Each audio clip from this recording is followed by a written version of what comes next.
Hare Krishna, everyone. This is the International Books Are the Basis Week interview series. My name is Namarasa Das. We are here representing the ISKCON Ministry of Education. And this is a week from September 22nd to 28th where they're doing daily interviews with various devotees regarding the reading of Srila Prabhupada's books, the importance, and hearing devotees' perspectives on this topic. So today we're going to be just discussing the connection between Kirtan and reading Srila Prabhupada's book. So we have various Kirtaniyas here, well-known Kirtaniyas, who will be answering a few questions, sharing their realizations regarding this wonderful and important topic. So first of all, I'd like to get into introductions. This is Giri Govardhan Prabhu from Mayapur here. Giri Govardhan Prabhu, please tell us a little bit about yourself, and then we'll have the other introductions. Hare Krishna. Thank you very much for inviting me here in this panel. Well, my name is Giri Govardhan Das. I am from Venezuela, South America, but I've been living in Mayapur for the last 8 years. I joined ISKCON 1991, and I got initiated by my Guru Maharaj's Veera Bahu Das, who is also the gypsy from South America. Tell me how these headphones so, well, I've been doing many services ever since I joined. I was a brahmachari for 5 years in the temple, and get to do all kinds of services there, including book distribution. So I had my encounter and relationship with books very early also. Then I've been doing Kirtan ever since in Venezuela, and then here in Maya. We have a group, a Kirtan group, and we travel all around doing all kinds of festivals. And so that's great. it. Thank you so much for joining us. Akinchan Krishna Prabhu from Sri Vrindavan Dham, please tell us a little bit about yourself. Well, Hare Krishna. My name is Akinchan Krishna Das. I started associating with devotees around the mid-90s. I got my first books from Srila Prabhupada. I think it was in 1992 or 3, I think. And the last 10 years, I've mostly been based in Sri Vrindavan Dham. And I've also spent a fair amount of time traveling with one of our ISKCON sannyasis for Kirtan programs. And while in Vrindavan, I've tried to regularly participate in the 24-hour Kirtan here.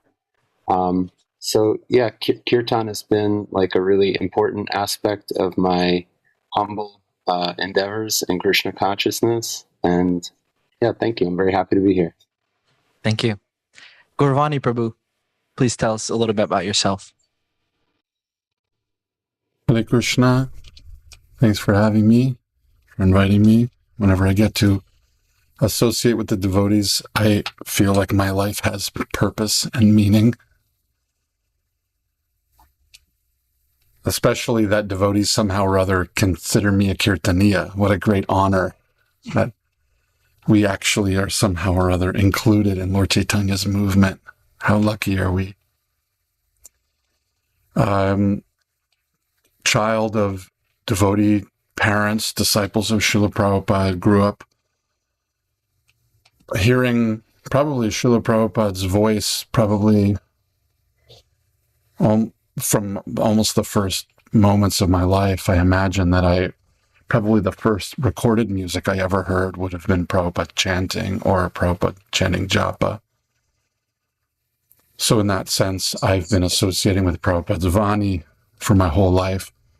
But my heart is so dense, like lead, it doesn't seem to penetrate. So I have been, just to cut to the chase, I have had a long an interesting relationship with trying to really dive into Prabhupada's books and understand how to hear Srila Prabhupada with fresh ears that maybe someone who was coming from the battering material world filled with noise and nonsense Prabhupada might have pierced through that in a different way. For me, I've been learning how to find my way back to Srila Prabhupada's Vani in a way that is helping me to appreciate it. I live in Washington, D.C. I have 3 kids. I'm a disciple of His Holiness Radhanath Swami. And I love Namarasa. I love you too. Thank you so Akinchan much. Krishna, Prabhu. And Giri Govardhan, Prabhu. Giri Govardhan, Prabhu, and all the Mayapurvasis, even though I've never met them, but I love them. And I even love the devotees who are helping behind the scenes. Jai. So a little bit about me, Namarasa Das. I feel like Srila Prabhupada's books saved my spiritual life. Although I grew up as a devotee, I didn't really choose to be a devotee until I did Bhakti Shastri. In 2006, I did it in Vrindavan, and it really changed my life. So I have a lot to thank Srila Prabhupada's books for changing my life in that way and taking up Krishna consciousness more seriously. So let's get into it and talk a little bit about why do you feel that it's important that devotees read Srila Prabhupada's books, and what are the kind of struggles maybe devotees have? Like Gaura Vani Prabhu, you kind of touched on that a little bit for devotees who have grown up in the movement. What do you think are the struggles that devotees face when reading Srila Prabhupada's books? I mean, for me personally, it's a lot about finding time. But then again, you can find time for things you find are important. So maybe what are the... Anyway, I said the question, but let's take it from there. Giri Govardhan Prabhu, why don't you start us off? Well, I think I can speak for myself. Of course. Because before joining the movement, I was not a reader, actually, so much. I was more into the audiovisual, but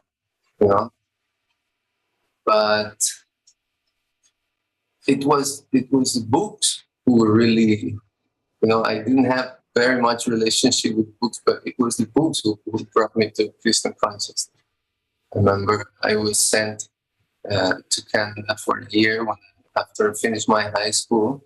And in that time, my parents moved, and they didn't have any place where to put all the books of the house, so they just put them in my room because I wasn't there. When I came back, all these books were in my room, and I'm not a reader. So they just were there. When I met the devotees, then I started looking at these books and said, what are all these books? That's the first time that I actually... And then I started going through all of them, and I found 3 books of Srila Prabhupada. Krishna, the Supreme Personality of Godhead, and Karma, the Infallible Justice, and the Science of Self-Realization. They have been there in my house like for years, and I've never even seen them. And then by having these books in my room and I started reading them, then everything happened, no? So, but even during my time of devotee life, it's been actually a struggle. I've been trying to, when I was living in the temple, it was quite difficult because there was a lot of service to do.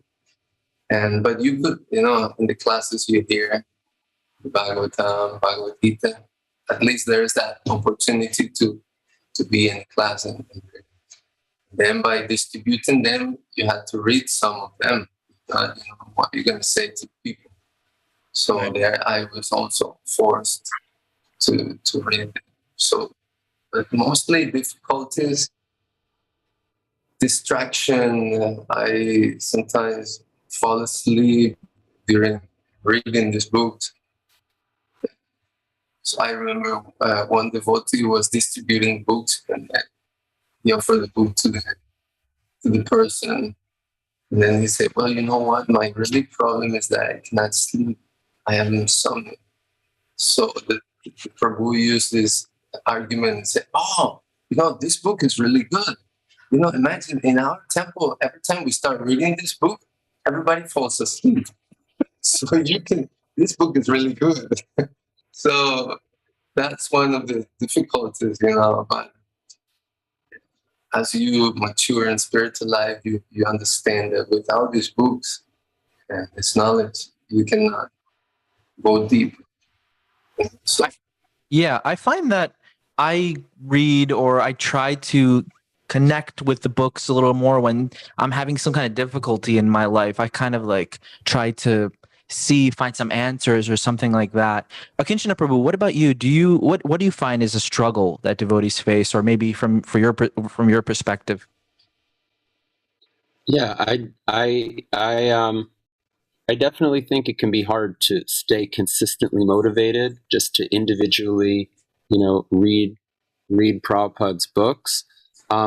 Two things have helped me a lot in that regard. One thing is having other devotees to read with. I think that can be like a really nice way to associate with other devotees, especially here in Vrindavan, the head cook in the deity kitchen, Bhubaneshwar Prabhu. I had his association for a long time. He was like a very, very wonderful, very steady devotee who every night the program in his room was to read and to hear Shastra. And, he insisted that I read for him, like whenever I was there. And so, for years, it's actually, now Bhubaneshwar, he passed away this year, very sadly.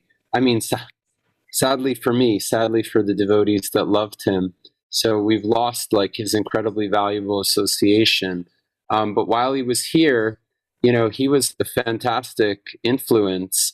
And when I think about all the books that we went through together over the years, it's actually amazing how, we read Krishna books so many times.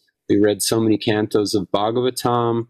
He loved to hear Caitanya Bhagavat. That was one of his favorites. And, sometimes a new book would come out, or a Back to Godhead magazine would come out, and he would ask me to read, portions or sections of those. Anyway, so, and it was always like wonderful, he was always very good about not being distracted. There was no prajalpa. There could be a little discussion or question. Actually, at one point, we were reading the 11th canto of the Srimad Bhagavatam, it's like kind of dense technical reading, some of that, and at one point, after we had been going through it for several weeks, and so we'd progressed through so many chapters actually of the 11th canto, and at one point Bhubaneshwar said, "I'm so glad you're reading this to me, because on my own I would never go through all of this by myself."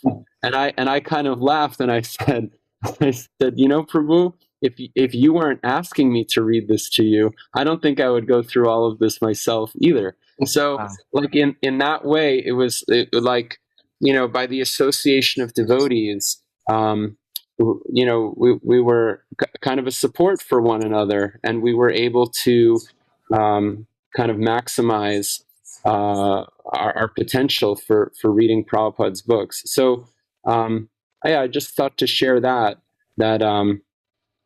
if we can have devotees to read with, even now, I'm in a couple of like kind of social media groups, like WhatsApp groups and stuff, and devotees, they have programs where they read together. Maybe they're in a one-on-one group, or they're in groups with a few devotees, and they take turns, maybe reading a verse and a purport from Bhagavatam every day into their social media. And so in that way, it's like there may be different creative ways to associate with devotees, and not just kind of passing the time and having like friendly conversations, but let's make a time also where we read something together and we hear books together. So for me, that's been a very nice. And another thing, after Bhubaneswar Prabhu left, one thing that was very powerful is that when devotees were eulogizing him and sending their memories, practically all the younger devotees, they all said the same thing. They all said, "Oh, Bhubaneswar, I read so much Srimad Bhagavatam with him, in his association." So there were so many devotees that were affected in that way. It wasn't just that, because if I was around, he was hearing and reading. He was great at engaging, so many devotees in reading to him. So anyway, if devotees can kind of look to an example like that and encourage one another to read and to hear, that's one thing. I have a few more thoughts, but maybe I'll just leave it there for now. Yeah, that's a great point. Using that strength in numbers and not just doing it by yourself, where it could be kind of maybe you get distracted, there's no one accountable for you. But if you do it with other devotees, then there's that point of discussion you can have as well, and you can even get through many books if you're doing it consistently. Thank you for that great point. Gaura Vani Prabhu, maybe please share with us maybe some struggles someone may have, or if you could share your perspective. One thing that's never worked for me is I should be as a motivation for my spiritual life. It's one of the blessings, I think, of being a Guru Kuli is if you preface with I should be, it allows you to think, I wonder why I'm not interested in doing that. Right. Which allows you to introspect and be a little honest with yourself, and that allows you to see where you are actually right now. So there are times that I haven't had any desire or taste for reading Srila Prabhupada's books. I had an experience once on Sankirtan when I was a young devotee coming back to the movement. And it was a very stressful and distasteful experience of book distribution. And that put me off the idea of reading Prabhupada's books, because if devotees are so fanatical, what are we getting from all of this? So those are some challenges that I know that people can face. Right. Taking Prabhupada for granted is a really dangerous, easy to do thing, and very dangerous. One of the blessings that I've had traveling around as a Kirtaniya is I've met so many different kinds of groups and organizations around the world. And it's become crystal clear to me that there is no one like Srila Prabhupada on the world scene in recent memory and recent history. That we have detailed information about their behavior, their words, their activities, their interactions with their disciples. There just is no one whose character, example, mood, enthusiasm, faith matches that of Srila Prabhupada. When you put the whole package together, it's, to me, quite a glaring thing. That even though there are wonderful people, many, many hundreds and thousands of wonderful people, even teachers and enthusiasts and community leaders, Prabhupada is unique. Srila Prabhupada is unique. And when you're able to appreciate that, for me, that was a door-opening experience. To think, well, such a unique personality, what is it that he is trying to say? What is it that he's trying to give? The book that really opened for me a deeper appreciation of Prabhupada's books is Krishna book. And one of the things growing up in the movement, Krishna book was read a lot during meals. The joke was, that's how you get to know a lady, is you go drink hot milk and read Krishna book with her. It's like how you're meant to associate with a lady properly in ISKCON. And the truth is, Krishna book is quite romantic, actually. It's a very beautiful book, filled with all kinds of sweetness. And if someone can build their relationship upon Krishna book, that would be quite a lovely relationship, I believe, actually. But I was able to fall into Krishna book because of an app. This is touching on Akinchan Prabhu's point. An app called My BVL, which is a free app put out by Tulsi Prabhu and Damodar Prabhu and some devotees from New Vrindavan in America. And it's a free app where they're reading Prabhupada's books. And what's great for me about that is I can keep my hands busy. I can be doing yard work. Americans are famous for mowing lawns and trying to keep their lawns green. These are things we have to do as householders in America. My BVL, excellent. Good app. Very good. It's a good app. And I hope that they continue. They're in the process of getting Prabhupada's books there. But hearing Damodar Prabhu reading Srila Prabhupada's words in a very clear, well-spoken voice was just what I needed to pull me in. And I fell in love with Krishna book. And it was very helpful for me. One of the special things that I realized about Krishna book is Srila Prabhupada did something that was historically unprecedented with Krishna book. He took the entire Srimad Bhagavatam, and he says this, I believe, in the introduction or preface, and anywhere that Sukadeva Goswami mentions Krishna, he pulled that out. Isn't that fascinating? I'd never realized that it was so systematic. I thought it was just Srila Prabhupada's telling the Krishna stories in a way that would make it accessible for Western people. But Prabhupada basically says, in one of the introductions or preface something, he says that he's taken everything, everywhere Sukadeva Goswami mentions Krishna. Now, here was my meditation on this, why I found that so fascinating.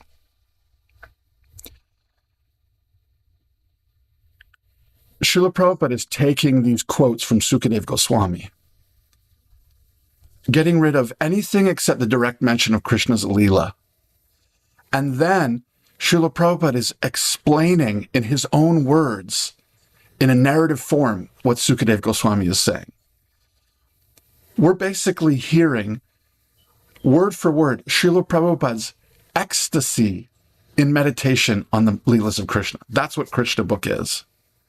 And when I realized how unprecedented that was, it just made me appreciate the book and Srila Prabhupada so much. And then I moved on to teachings of Lord Caitanya in the same mood.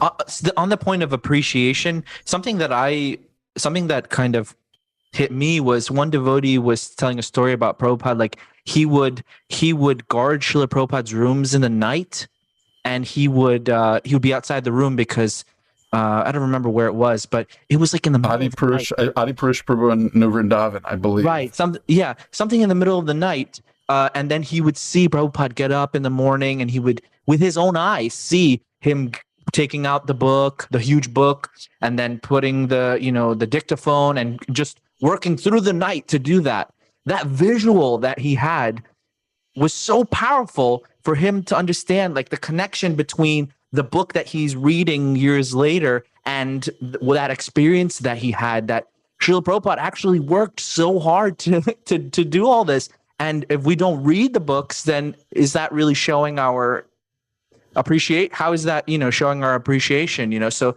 that's a great point. Akinchan Prabhu, do you want to add a few more points that you had before we go into the next topic?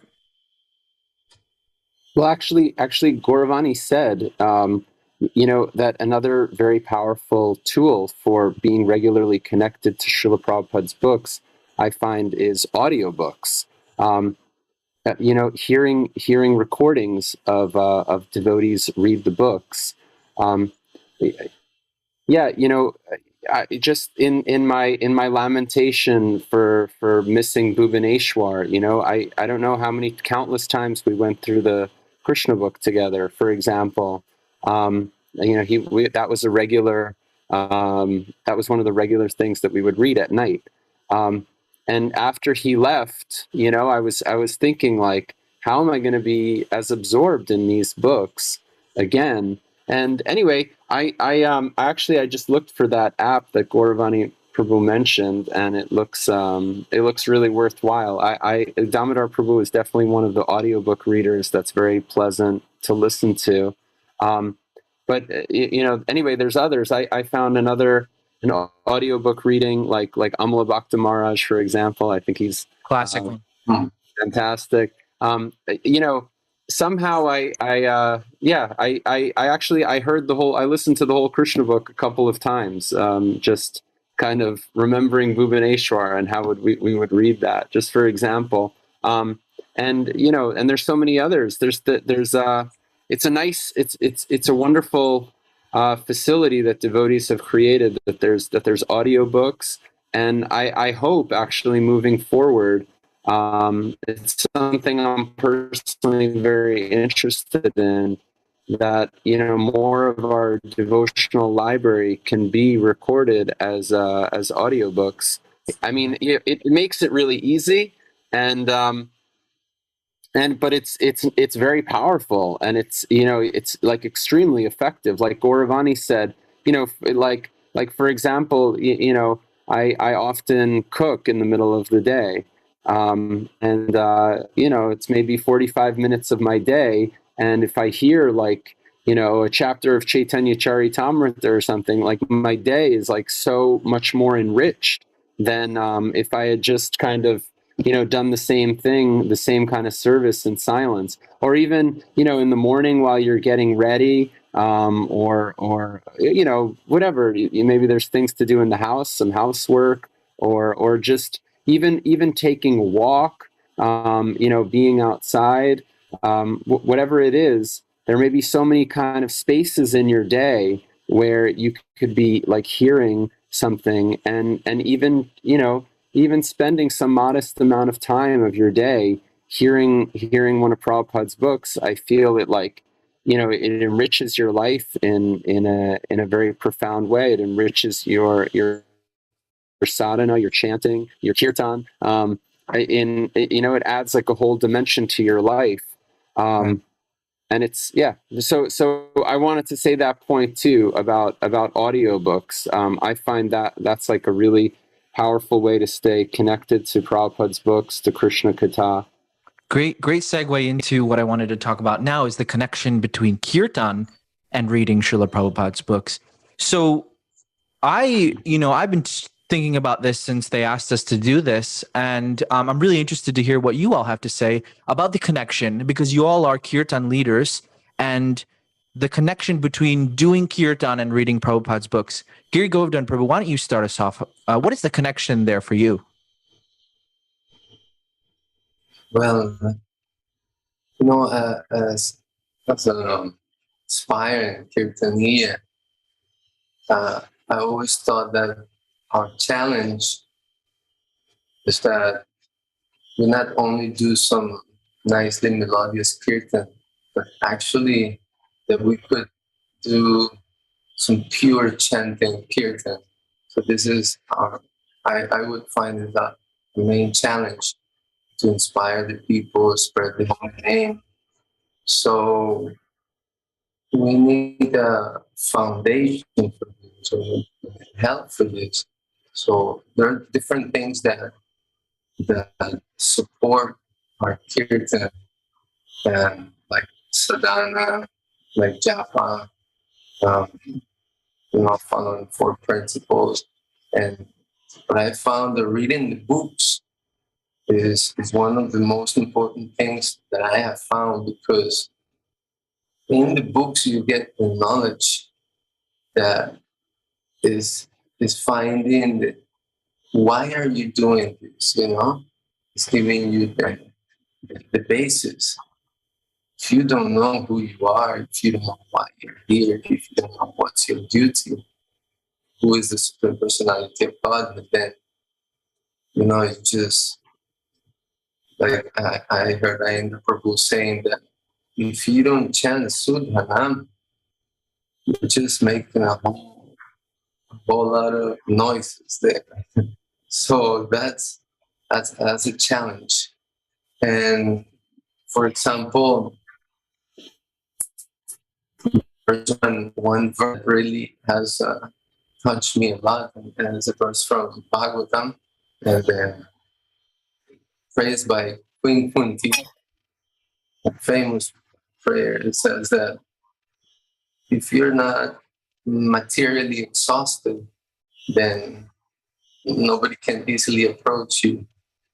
And if you're on the path of, this verse, you're on the path of respectable parents, great opulence, high education, like that, then you cannot approach Krishna with a feeling. And then Prabhupada in purport, he says, that just by chanting the holy name once, you can burn as many sinful activities as you will never be able to commit. And then he says, there is no exaggeration for this, but this chanted miles have quality. And what is this quality? It's the quality of feeling. So in order to develop this feeling, this quality of feeling when you are chanting, I have found myself, you need to read, you need to have this knowledge. So whenever I am not reading, I found myself that even myself, I don't inspire myself when I'm chanting. And I wanted to say, just to complement what Gaura Vani Prabhu and Akinchan Prabhu said about the application, there has been one application that has really helped me a lot. That's called the Gita-based application, where all proper books are there. And, because you cannot carry the books around with the phone, anytime like I'm eating, I'm doing something, I can have the book and read it like that. So that has helped me a lot. I really like that point you made about informing your kirtan. If you want to do kirtan with feeling, there has to be some type of sambandha gyan there of what are you doing, what does that feeling mean, or how are you what is that feeling exactly? That can come from reading the books. Gaura Vani Prabhu, why don't you tell us a little bit your connection between kirtan and reading? Recently, I read a section, and I've been trying to find it. I had it, and I can't seem to find it right now. We did a Bhumi Puja in Washington, D.C. for a new temple installation. And I believe there was 54 yagyas that the devotees had organized. So different small groups of devotees were all centered around different yagyas. And we had some really powerful Brahmins come and do really spectacular setup. And one devotee showed me Srila Prabhupada's comments on the installation of Krishna Balaram in Vrindavan. And he said unequivocally that the deities are being installed by the holy name, and that whatever else is going on is to encourage the devotees and the guests and have people feel that this is a legitimate ceremony, and the pomp and splendor is there to communicate the importance of the event. But the actual installation, the actual ceremony, the actual yagya is being done by the chanting of the holy name in Kali Yuga. And having read that from Srila Prabhupada the day before that program, I went into Bhumi Puja with this sense of responsibility that whatever else was going on, I couldn't control it. But from my side, it was my job to do a Bhumi Puja with the holy name. I couldn't control what the Brahmins were doing. I couldn't control what the pujaris were doing. I couldn't control what the congregation was doing.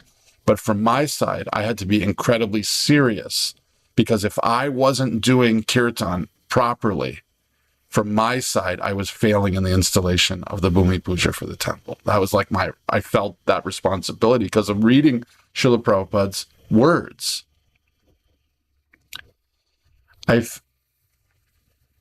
I've come to the conclusion, much like Giri Govardhan Prabhu was saying, Srila Prabhupada is our Acharya, and Srila Prabhupada's representatives are holding that same energy in our lives, and we have the responsibility to be devotees in more than dress and name. Prabhupada so visually speaks about the 2 paisa thread of the Brahmin. Right. So I'm also convinced what Prabhu said, that the way that we can develop taste is by seeing through the eyes of the acharyas and the devotees. And I've gotten in the habit also of trying to listen to lectures of Srila Prabhupada.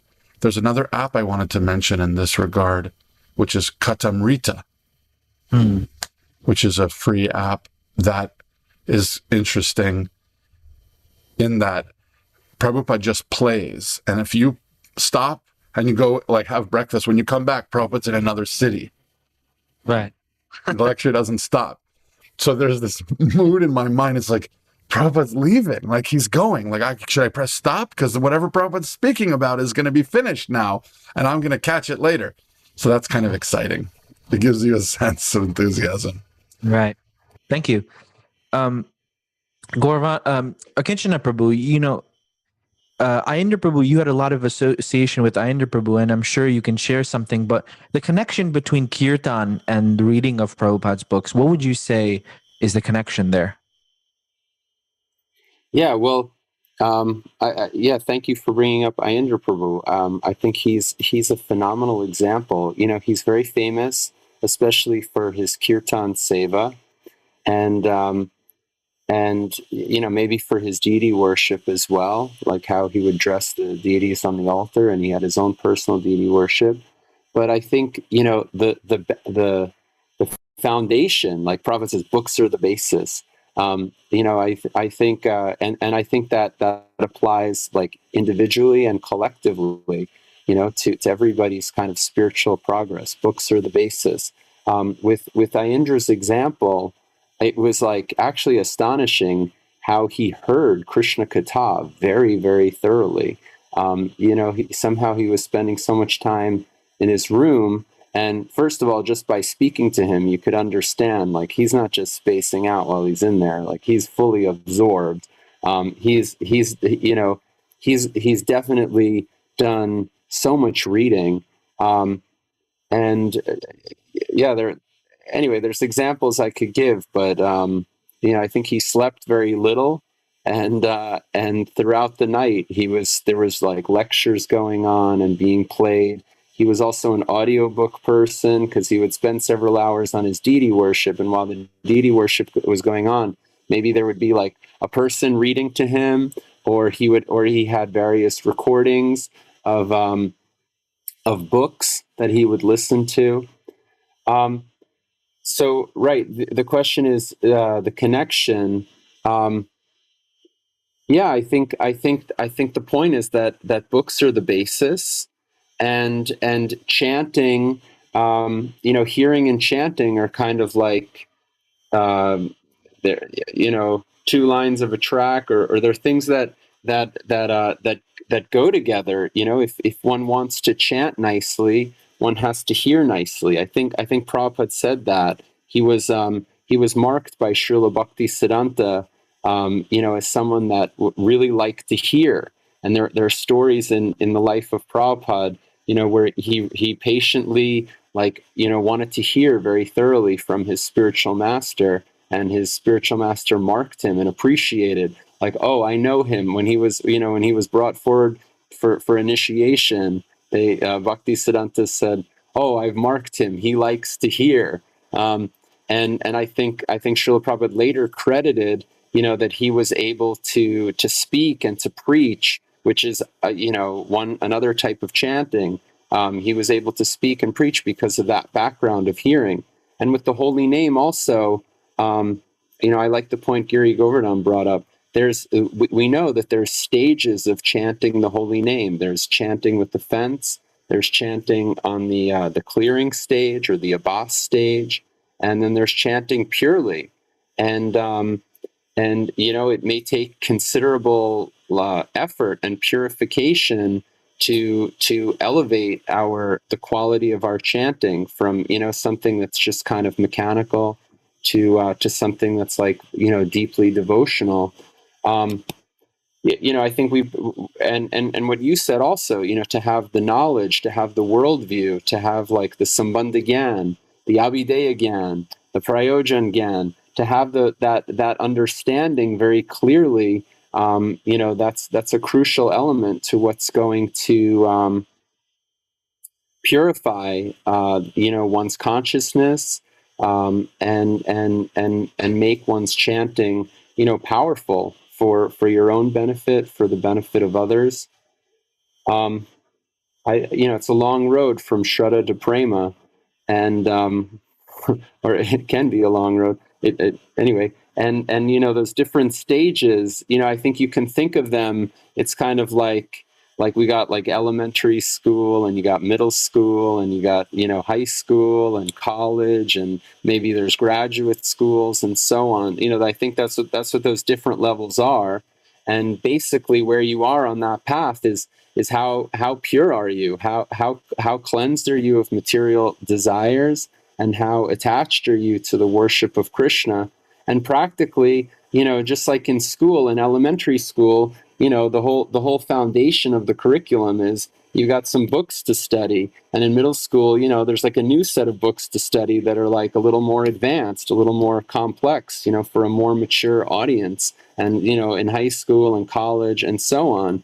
So, I think with Prabhupada's books, depending on where you are in your Krishna conscious development, there's like a curriculum that you're going to need to study hard for in order to be able to graduate to the next stage. So, yeah, there was a few points about that. I hope that was all right. Thank you. Yeah, that's great. Thank you. What would you say? This is for any of our panelists here to answer. There's a new generation that's coming up of devotees, younger devotees, who are very much into chanting, very much into kirtan, but not very much, it seems, into sadhana, and part of that sadhana being reading or hearing Srila Prabhupada's books. What would you say to kind of encourage those who say, it says all we need to do is chant. We don't need to do anything else. That's our main thing. What's the reason we need to study the books? And for me personally, if I'm a young person, it's boring for me. It's hard to read. I don't understand it. I just want to chant. Who wants to take that question first? Well, it's not a direct answer. I heard a story recently about a devotee who had grown up in the same region as Mirabai. And Mirabai had always been a figure in her life. She had grown up aware of Mirabai's devotion, from the same area, devotee of Krishna, family of Krishna devotees. And her mood was always, I just want to be like Mirabai. So when she came in contact with Prabhupada's devotees and she heard this business about chanting 16 rounds, she thought, I want to be like Mirabai. Why should I chant 16 rounds? I just chant all the time. Right. And why does it have to be fixed like this? And when she met her Guru Maharaj, His Holiness Gopal Krishna Maharaj, he said to her, Mirabai is chanting all the time. If you can't chant even 16 rounds, then you can't even utter the name of Mirabai. First chant 16 rounds, and then you can talk about Mirabai chanting all the time. Wow. Just a reframing. I do think there's some responsibility from, now that I'm part of the older generation, not a kid anymore, I now have teenagers, 3 teenagers. So now the responsibility is on me to make reading Prabhupada's books and studying Prabhupada's books enchanting, exciting, inviting. One of the meditations I've had during this COVID time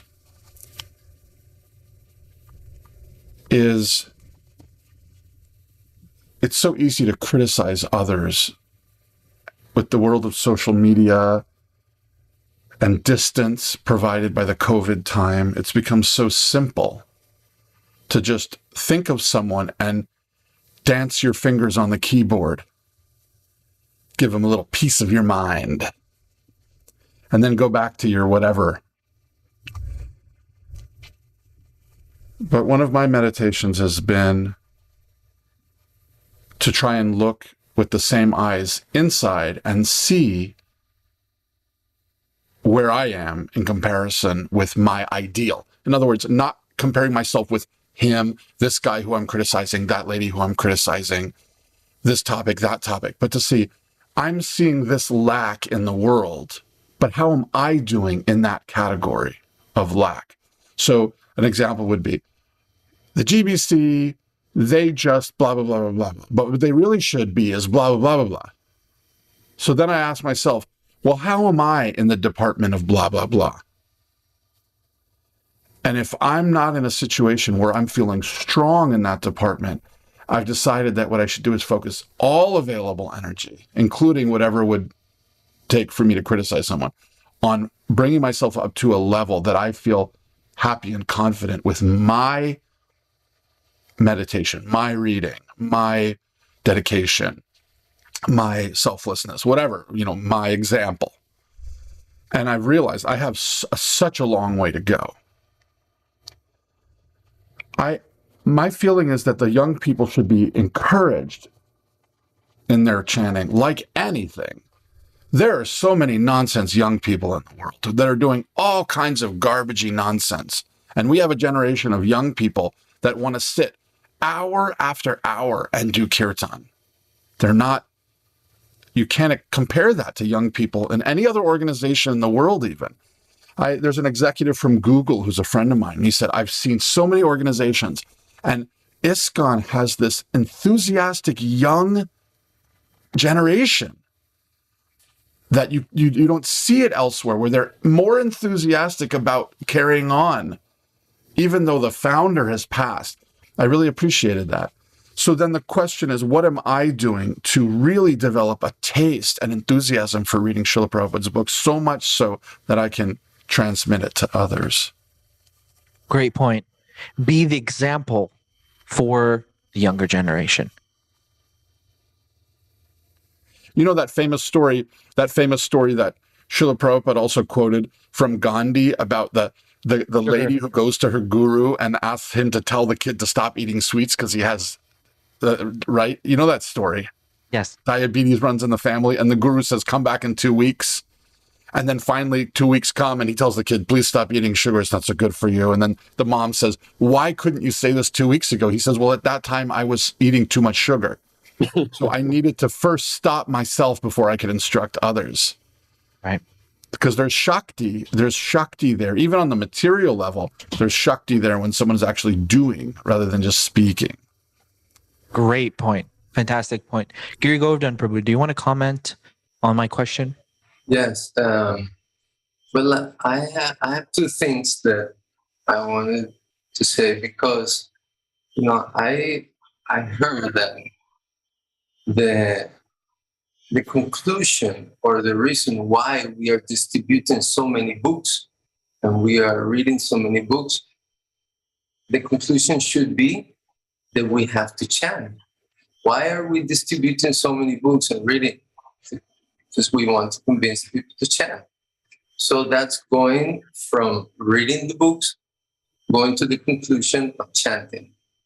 But also, this young generation, like they haven't read the books, but they're already chanting.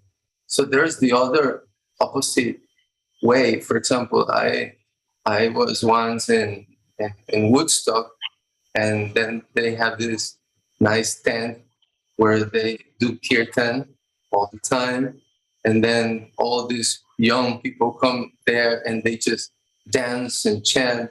So I was there, And one of these ladies, they just coming out from dancing, and she asked me, can you tell me something about this? I don't know what's going on. I've been dancing and chanting, and I feel so happy, but I don't even know why I'm feeling happy. Can you explain to me what is going on?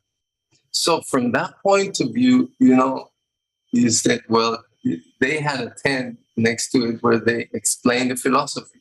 So once the people come up from the kirtan, then they go into the tent. Okay, now we're going to explain to you why is it that you're feeling like that. So that's the other point, going from the chanting and hearing to the philosophy. But I think that the two of them, they complement each other. I mean, you cannot have one without the other one. And once you go, I think this young generation, now they're very enthusiastic and chanting and dancing like that. But there will come a time in their spiritual life where they will, ask themselves, okay, so what else is there? And, if they say that when you chant, tears should be flowing from your eyes, why not experience these? So then they would want to go deeper, and that's where the books are going to help. That is, so this is my point. They complement each other. Yeah, thank you. Akinchan Prabhu. Yeah, I appreciate very much what Gaura Vani Prabhu said, that we can appreciate the positives that's really there. How many devotees are enthusiastic about doing kirtan, and how wonderful that is. The way that you kind of framed the question was almost that there's young devotees who are kind of like defensively and like antagonistically, like, we don't read, we just sing Hare Krishna. But in my own experience, I actually don't find that devotees are like that. I'm connected with many devotees who are especially like in their 20s, who are like super enthusiastic, and some of them are like super talented, and they do tons of kirtan. But my experience is, if you a little bit encourage them and say like, hey, Prabhus, like maybe we should get together and read something sometime. They're actually really positive and open about that. It's not like no, we don't do that. Right. They're so I find that several of Gaura Vani Prabhu's points were great. First of all, I should criticize myself. I should take it as, how serious am I about reading? And if I'm looking at other devotees and thinking, hey, are they really reading enough? I can call on myself. Like, am I helping them, or am I encouraging them, or Right. Is there anything I could do to like help with that? Yeah, I don't think that it's like that we should fault devotees exactly, but I think that individually and collectively, the path of Krishna consciousness is like so great, and there's so much to be accomplished that practically all of us, there may be room for improvement, and So for myself, how can I improve myself? How can I be better about hearing Krishna Katha and reading books? And how can I help others? I mean, I think that's like a great aspect of the book distribution effort. One thing is to sell books, but another thing is to read books. And if you can help others read, then that's like, I think, a fundamental aspect of book distribution. And I think that young devotees should be encouraged, and we should try to be a good example. We should try to create spaces where devotees feel inspired and encouraged to read. I really like that point. We should make a atmosphere or situations when we're with other devotees that, hey, let's read something.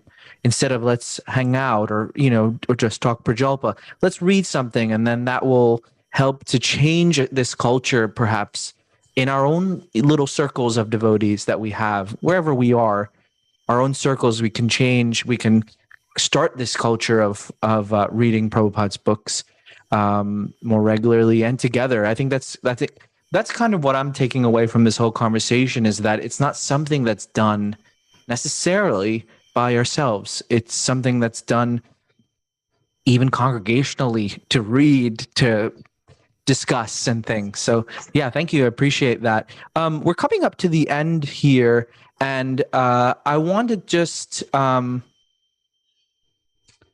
maybe we can have some closing statements from each of our panelists here, just regarding reading Prabhupada's books, maybe some words of encouragement, or the connection between Kirtan and reading, or just any thoughts that you may have to close this. Giri Govardhan, Prabhu, please start us off there. Well, being the title of this celebration, the books are the basis. I would say that it is like that. There is no going deep into your chanting. There is not actually advancement if you don't read these books. That has to be established. Now, how you do that, then that's how you come with all these ideas, no? And for example, I think audiobooks also share Krishna Prabhu's life. That has helped me a lot. Like I said, I am more like audiovisual. For example, now here in India, they're selling these music boxes with a stick of all Srila Prabhupada audios. And I think that's the best thing that I've ever bought in my life, because I just turn on and it's like Prabhupada, and I have all the classes. For example, I always had problems by reading the introduction of Bhagavad Gita, because it's long. But there is actually Prabhupada class, the introduction of Bhagavad Gita. So I found in this recording the audio book of Srila Prabhupada when he spoke the introduction of Bhagavad Gita. So it was so much nicer to hear Prabhupada, the introduction, than also to reading. So all these tools are really helpful. And well, I think we should encourage people to read no matter how. Try to find a way to read audiobooks, apps, reading with devotees. My Guru Maharaj also told me, you sit down with your wife, two of you with books, and then you start reading. And at the next period, then she can start reading. And then the next period, you can follow, because sometimes, if the other person is just reading, you may lose focus. But like this, you keep on reading both. Those are different ideas. So yeah, definitely, books are the basis. Thank you. Akinchan Prabhu. Yeah, I think that hearing Krishna Katha, reading the books of Srila Prabhupada, it's the basis for our advancement in Krishna consciousness, the foundation. And chanting is the Yuga Dharma. Chanting is the most wonderful, auspicious activity. But if we really want to get the benefit, if we really want to improve the quality of our chanting, if we really want to chant in a way that can maximize the benefit that we get, that others benefit from, then hearing Krishna Katha, reading is going to be fundamental to kind of upgrading our qualification to be able to chant. So yeah, I mean, I'm just trying to preach to myself. I hope to be better about reading Srila Prabhupada's books, and I hope to somehow contribute to helping and encouraging others to realize Srila Prabhupada's books. Thank you. Gaura Vani, Prabhu. I want to apologize in advance for what I'm about to say, because I'm going to close with this controversial idea. Okay.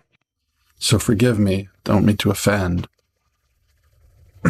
Sometimes young people, modern people, they feel hesitant to read Srila Prabhupada's books because they feel that he's from another time, that he's culturally distant from their modern lives, and that certain things Prabhupada said are out of time or not fully applicable, relevant, or even may offend.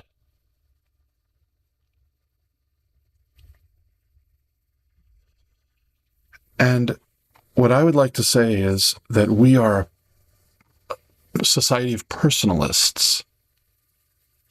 We hold this faith based greatly on Srila Prabhupada's teachings, that Krishna is a person, that God is a person.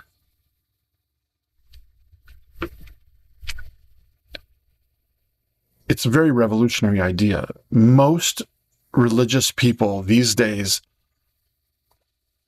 cook down their faith into some sort of impersonalism, that God's everything, everywhere, holding us, we're part of God. Almost any tradition can cook it down to this thing, but we're radically with this idea that not only is God a person, but the source of our personhood, and Achinta Veda Ved, like we are eternally a person in connection with the person. And to some of the points made earlier, our relationship will continue to grow and increase over time. It's not that we're going to read all of Srila Prabhupada's books and then we're done. Our knowledge of Krishna will continue to increase eternally as we get closer and closer to Krishna, eternally, right? That awareness grows. So Prabhupada is also a person. And I know some devotees immediately are going to like, okay, that is nonsense. Gaura Vani just said Srila Prabhupada is a person. Srila Prabhupada is not a person. He is a Nitya Siddha. He's not just a person. My point is, there are so many things, growing up in the movement, years of listening to classes and things that I just didn't understand, I don't get. And then I'll come back to it later and I'll hear it for a second, third, fourth, fifth time, and suddenly, oh, I see now that there's something there that I missed. So if there's some controversial statement that young people or modern people are turned off by, that Srila Prabhupada has written about or spoken about, I encourage us to read it together as a community and discuss it, breathe oxygen and life into it, light and sunshine, try to understand and try to be present with Srila Prabhupada, the person who is the Nitya Siddha, who brought all these beautiful teachings, and challenge ourselves to try and go deep in our understanding. I believe that dialoguing with Srila Prabhupada's writings in a community with friends and dear ones about things we understand and things we don't understand will help us to get closer to the person of Krishna. And even if there are things that we won't ever understand that Srila Prabhupada wrote or said, if we discuss them in Sangha with other devotees, we will become better devotees for that discussion and for that sharing and listening and learning and analysis. Beautiful. Thank you. Really appreciate that. Thank you. So we're at the end, Prabhu's here. Thank you so much. On behalf of the ISKCON Ministry of Education, I'd like to again invite everyone to take part in the International Books Are the Basis Week of September 22nd through 28th. There'll be a lot of interviews coming out like this one. And please take part in that. You can find more on social media on their page. So thank you, everyone. And thank you for our panelists for joining us and talking about this wonderful and important subject matter. Hare Krishna. Have a great rest of the day. Thank you to the number one facilitator in the entire Hare Krishna movement. Sorry, Paul. Yes.